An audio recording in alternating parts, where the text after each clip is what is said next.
Happy Monday, Pathlings. I'm Spin Pixie, and I'm Monday's hostess. This week we are talking about Ostara. So I'm going to go ahead and give you some lore, history, and a little story. So let's get started. Ostara is basically spring equinox and is celebrated anywhere from March 20th to the 22nd. It is the time of newness, the regain of equilibrium, renewal, and new life. In Imbolc, it was the sign that winter was almost over. The crone started to give way to the maiden, but it wasn't there yet. So as I said in the Imbolc video that I did, a lot of times when something went into the winter, they didn't always come back out. So like families would lose members of their family, and they would lose livestock. There was a lot of loss in the winter. So as Imbolc was the promise of spring, the sign that you were almost getting through it. Spring was a time of rejoicing because they had made it through the winter. Ostara is all about the balancing between the days and the nights. As you'll see in this picture here, it talks about how thoughts of Ostara are the balance of the equilibrium, the balancing of days and nights, the thoughts of flowers and new life, things like that. It just welcomes that time of warmth and the sun gaining power. So that's really what Ostara is, a time of. Your herbs that you're going to want to use for your incenses are going to be like jasmine. Oh, I love jasmine at this time of year, as well as roses. Anything that kind of has a very light or floral scent is a good thing to use right now. Decorations for the home are going to be spring flowers and colored eggs and anything representing the hare or bunnies, rabbits, whatever. And decorations for the altar, same thing. Candles, flowers, eggs. A lot of the colors of Ostara are yellow and white, as well as purple and green. And the yellow and white are also kind of, it goes with the egg theme, which harkens to the protection of the sun god when he's very young by the goddess. And the yolk of the egg, of course, that represents the sun god. So the symbolism between and why the hare and the egg are the symbols of Ostara. There are many stories as to why this is, but there's a cute little story that I found that I'll share with you. It's in one of the websites that I'll put in the description. There is this gathering in the forest of all the forest animals, and they are there to greet Ostara, and they have the goddess Ostara, and they have all of their gifts for her that they want to give her to bless and welcome her. And so Hare is very poor, and he doesn't have anything. And so he goes to his little pantry, and he finds one single egg. And so he decides that this is what he's going to give her.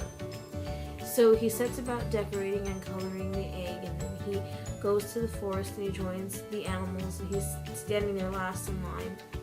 And when it's his time to give Ostara his gift to her, kind of timidly and almost ashamed, he hands her this little egg.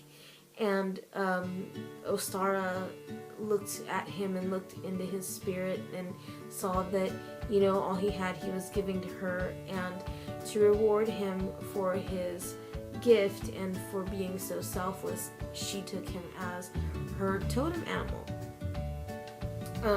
So that is why the hare and the egg are the symbol of Ostara, according to one myth. And there's a lot of stories out there as to why this is, and they're all very beautiful stories. And they sure as hell make a lot more sense as to the Easter interpretation. Some of the food at this time, of course, is anything with eggs, deviled egg salad, things like that. Ambrosia salad, because it has the fruits in there, and it's a time that some fruits are coming into bloom.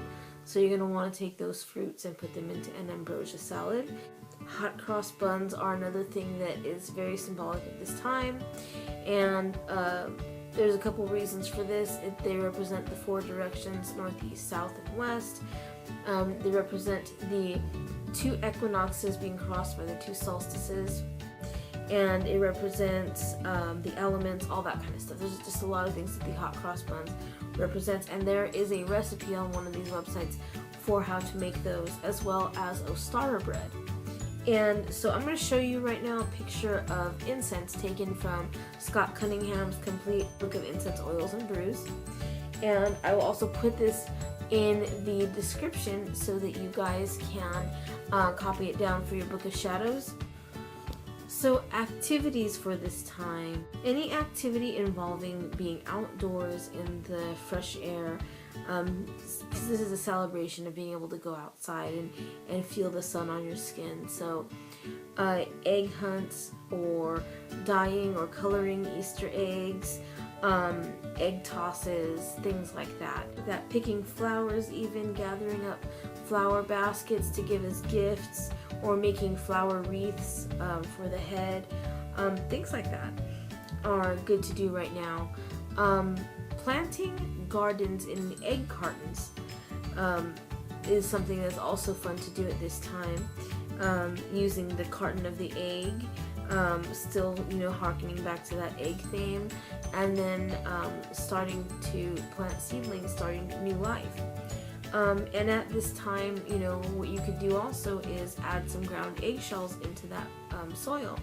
Now, there's a couple of reasons why we do this. One is because many people believe that the ground eggshells will bring the blessings of the Fae to your garden, and they will bless your crop and make it grow healthy and rich.